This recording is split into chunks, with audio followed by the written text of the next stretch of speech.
Hello, and welcome to Empowered to Thrive. I'm your host, Kareen Powell. I'm so glad you're here.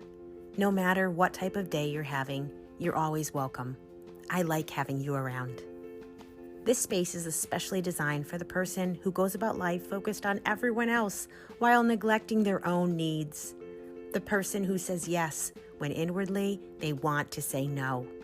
The person who is frustrated at all they do because they don't receive much in return. If that's you, I'm going to put out some great ideas on how you can change those patterns and get unstuck. Life isn't meant to be tolerated. It should be enjoyed. So let's get to it.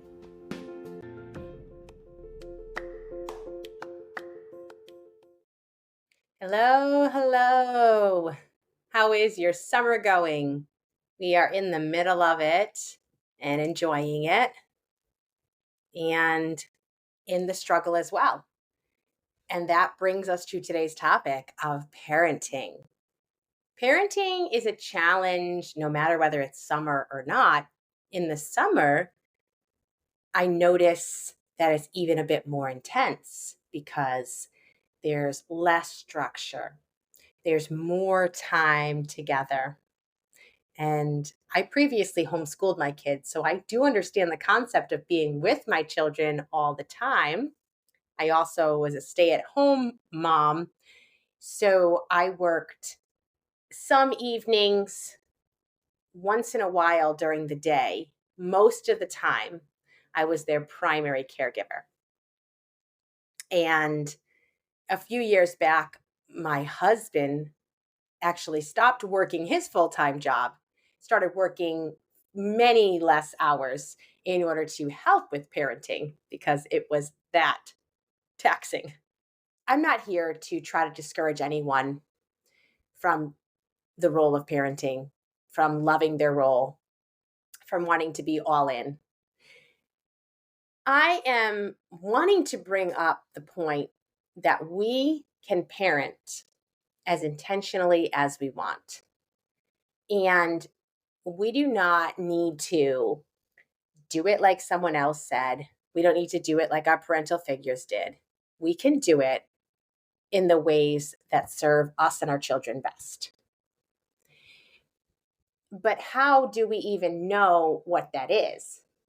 If you were parented like myself, it was disrespectful to try to go against what mom or dad said, to try to go against what the grown up in the room, the one in charge, said. Talking back would have been considered disrespectful, and talking back could have been just as a child having a response. And I want to talk about how authoritative parenting is different than conscious parenting. Because you see, conscious parenting allows us to look within, allows us to consider what are the patterns that we have been living our life after, and do we want to continue those? Do we want to change those? And we all have the ability to change whatever it is we want to change. And like I mentioned, we don't have to do it the way that was modeled to us. And we, as the parent, are not the one with all the answers. And when we think we are, we definitely aren't the one with all the answers. It's so good to recognize that we are always a student ourselves. We are always learning. There is always more room for growth, more to learn, more to understand, especially about who our children are. More to learn about ourselves, more to learn about our partners, more to learn about the people that we do life with. You or I could think, oh, I've lived with them for so long, I know them so well. But do we know all the facets to somebody? There's so much to know. And so I am an intentional parent. I live consciously. I parent consciously. I am working within my own self to cultivate change. That as a byproduct, my children can experience the difference. And then they won't have to be raised in the same way I was. And I am not here to bash my parents. I know they did the best they knew how. And unfortunately, I came out wounded. My children will come out with scars. I know that. My children will need their own therapy. They'll need to go on their own healing journey. But if I can heal myself so that I can stop the cycle of some of the generational trauma, then I will die doing it. I am passionate about it. And I want to share some of my passion with you today. I was having a conversation with my sister recently and talking about how I know I could do this parenting thing easier. I could make it easier on myself in the summer by giving my kids more screens or more screen time, but I limit their screen time. Some days we do none. Some days we do 30 minutes, an hour and a half. Maybe they're going to watch a movie and it's going to be an hour and a half to 2 hours. But it's not our normal to do that. That's just something that feels important to me. And if you're curious why, a part of it is that they're starting their practices now. We already know technology is consuming our life and our world. If they are consumed by it at this young age, it's only going to increase as they get older. If they know how to set limitations for themselves and they don't feel resentful of them, but they actually learn to enjoy being out in nature, they learn to enjoy reading, then those are also practices they can carry later into their life where they don't feel gypped by not being on their devices or by not being consumed by a movie on a screen.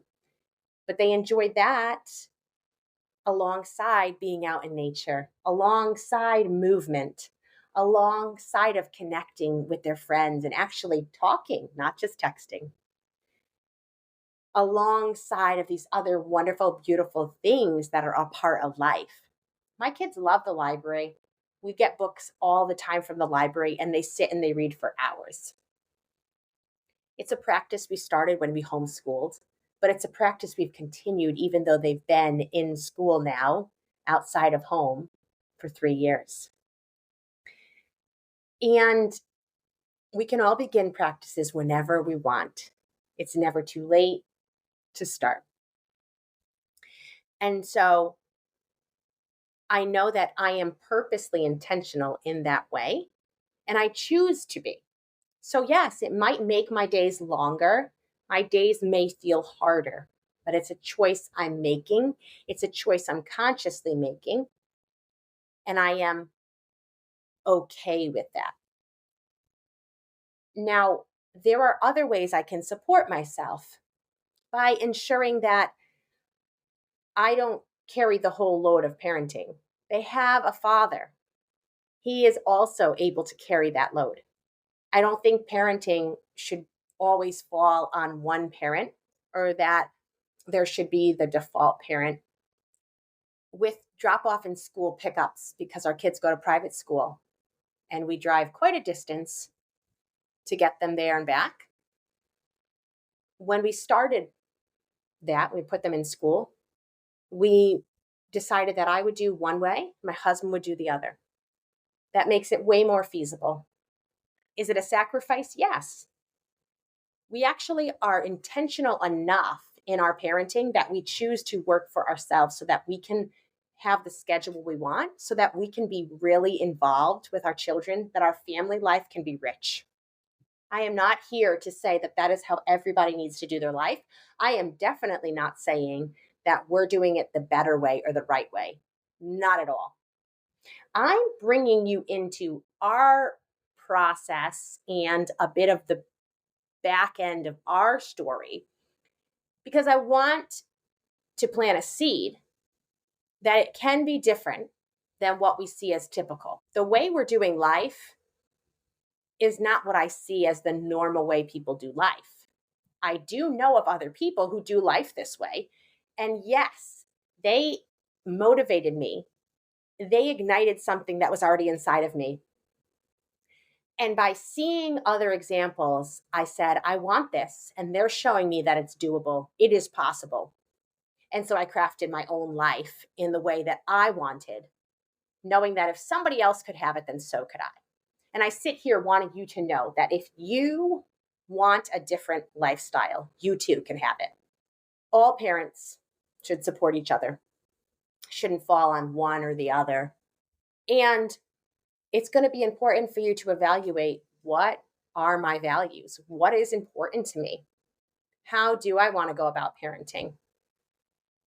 Because how you want to go about parenting and how the other parent might want to go about parenting is going to be different. Likely it's going to be different. And there might need to be compromise. Or if your children are hopping between your house and the other parent's house, then you might be doing things differently at your house than happens at the other house. And as much as that makes it a little bit more challenging, it's also certainly doable. And children learn, they know, here's the expectation here, and that's the expectation there. And they're very adaptable. They'll learn what the expectation is with you. So you can have the life that you want. Take some time to consider what your values are, what's important to you. And then take some time to consider, who are the other people in your life who are parenting or going about their lifestyle in a way that excites you, in a way that ignites something that's already sparked in you. Because when we feel that what somebody else is doing is actually what we want, it's because the desire is already within us. We're not just being a copycat. You're actually seeing in somebody else what you long for, what you desire, what is actually meant to be for you. So the sparks are there. And then it's just allowed to be fanned. And then it ignites something larger, more glorious. And you're impacted by it, and so are your children, and so are the people around you. And you're changing the world by that impact. You're doing it differently than the generations before you, and in that, you're breaking the cycles. Again, this isn't to say the generations before us didn't do it well, that we're doing it better. That is not at all what I'm trying to say. I recognize that there are things that I can't see, that down the road I might look back and say, oh, wish I did it differently. Oh, I could have done it differently. It's not about shaming ourselves or blaming ourselves. It's about doing the best we can with what we know, with where we're at. We learn and we grow as we live. Wisdom says we're going to listen. We're going to take into consideration how it was done before us. And we're going to move forward humble enough to ask for advice, to consider the advice, and to implement things that feel aligned. Wise enough to know that how somebody says we should do it may not be the right way, may not be the best way. That we are our own person and our family unit is ours. And we are allowed to do it the way that we see best. May we all have humility and wisdom. May we be humble enough to recognize that there are other ways, and wise enough to know that we have autonomy to decide what is best for ourselves and our family. That we are no longer the child who needs to listen and do it the way someone else says it. And yet, other people have wisdom to pass on. I feel there's something there to sit and ponder. Maybe you need to pause this episode. Maybe you just can reflect after it's done. But be moved by this. Be moved by what the point we're at here. There is something to this place. Even though I don't fully understand it, but I respect it. I feel it's there. And I myself will take time to ponder this after. So as we wrap up, I just want to recap that you are able to parent however you want. You create the life that you want to live, the lifestyle you want for your family. Of course, bring your partner, bring the other people in your household into your process. Dialogue with them. Your children are full of wisdom. They have grand ideas. Sometimes it's a great thing to just say, hey, what do you think would be the best way to use our time this afternoon? And other times it's going to be helpful to suggest, here are two options for what we can do with our time this afternoon. And you get to choose which one of the two options you want. Both are empowering, but one allows the child to actually consider what's in their heart and for us to learn from them, for us to remember that they are wise, that they have good ideas. And other times, it works the other way. There's no one formula. You aren't supposed to be doing it all on your own, whether it's the other parent in the equation, whether it's community, whether it's extended family. I know I don't have a lot of outside supports either. And it can be very hard as a parent when you don't have a lot of family to help, when you don't have a lot of community to help. I don't have the answers for that, friends.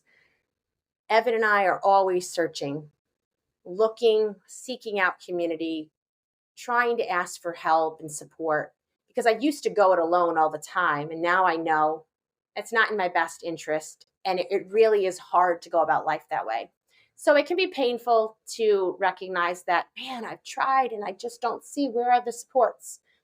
But I do know that supports are needed.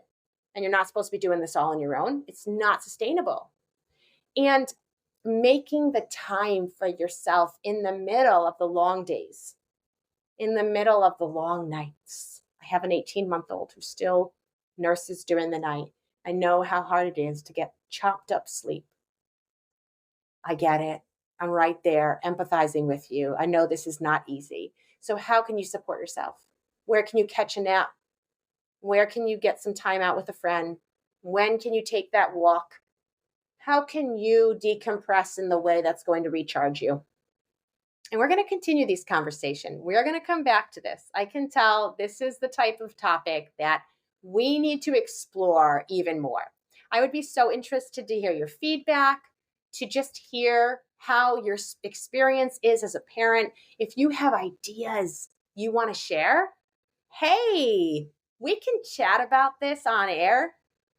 And then everybody that is interested to learn, interested to explore more on this topic, can benefit from your wisdom, from your experiences. Please reach out to me through my social platforms, through email, Corine, CORINNE @changeradically.com. I would love to hear from you. And keep on doing the amazing work you're doing.